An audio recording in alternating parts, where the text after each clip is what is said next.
Olá, meus alunos, minhas alunas. Nós voltamos nesse vídeo e finalizaremos a análise, a revisão dos impostos federais abordados em sala de aula. Então, para nós finalizarmos, nós vamos analisar o imposto relacionado à importação, o imposto relacionado, portanto, à exportação. Lembrando que tanto o imposto sobre importação quanto exportação, eles têm como característica serem extrafiscais, certo? Segundo, eles podem ter as suas alíquotas alteradas por decreto ou portaria ministerial, portanto, são exceções ao princípio da legalidade, mas também são exceções a dois outros importantes princípios, que são os princípios da anterioridade do exercício financeiro e também da noventena, certo?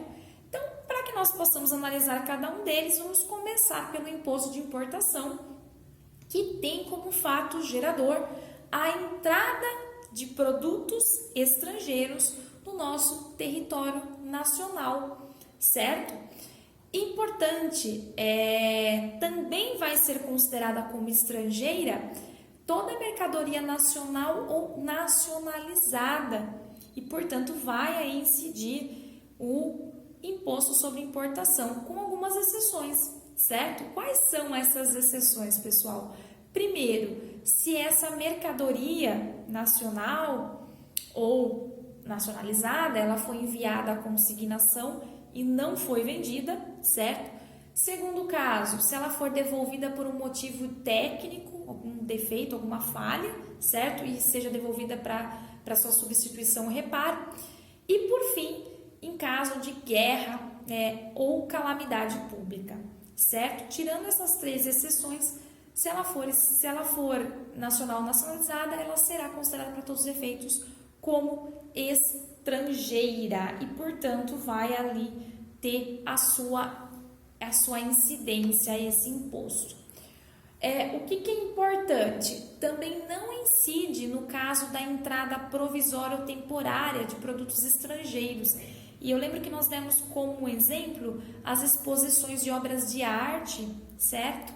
Ou no caso, quando nós temos aí na questão do livre comércio, quando nós temos mercadorias que são destinadas a outro país, mas que estão em tráfego, em trânsito no nosso país, certo? Nesse caso também não haverá incidência do imposto de importação. Em relação à alíquota, essa alíquota ela pode ser específica, certo? Ela será específica ou ad valorem, específica quando eu tenho uma unidade de medida que é utilizada, certo? Então, por exemplo, R$ 42,00 a tonelada, um exemplo de alíquota específica. E nós temos a alíquota ad valorem, certo?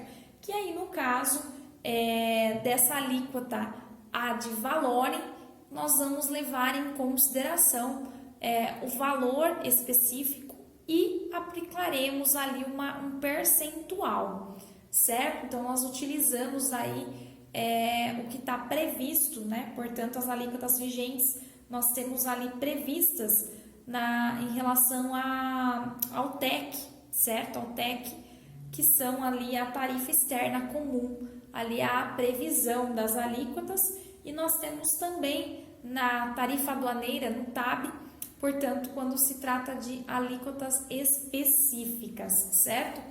Importante, quem são os contribuintes no caso?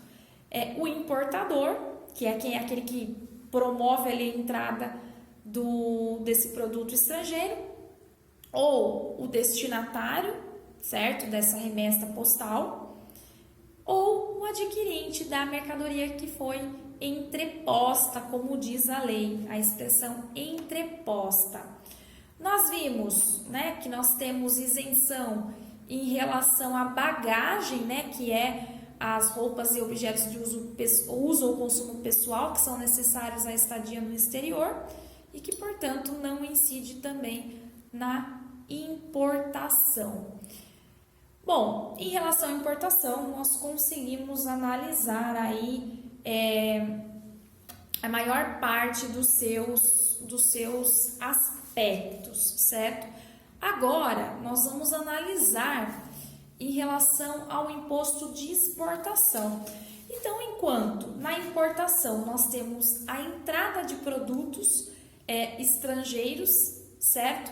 Nós vamos ter aqui como fato gerador a saída de produtos nacionais ou nacionalizados do nosso território, certo? Importante, nesse caso, nós vimos, também incide os princípios, né, a exceção ao princípio da legalidade, anterioridade e noventena. E também é um imposto de caráter extra fiscal, certo? Importante, há também a divisão entre alíquota específica e alíquota de valor, assim como no caso do imposto de importação. O governo é que relaciona quais são os produtos que são sujeitos ao imposto de exportação. Um outro ponto importante aí, a nossa alíquota hoje ela representa 30% sob a base de cálculo, certo? E a lei autoriza que essa alíquota ela possa ser aumentada até 5 vezes essa alíquota. A lei autoriza que possa ter alterações até aí 5 vezes. Importante, pessoal, para que nós não nos esquecemos, né? Primeiro, né? Nós temos aí o interesse, né, de política cambial, de comércio exterior, né? Por trás desse imposto, e o contribuinte é aquele que é o exportador, aquele que vai realizar, portanto, a saída desse produto do território nacional. Acredito que em relação a esses dois impostos nós já abordamos alguns dos seus pontos mais aí importantes.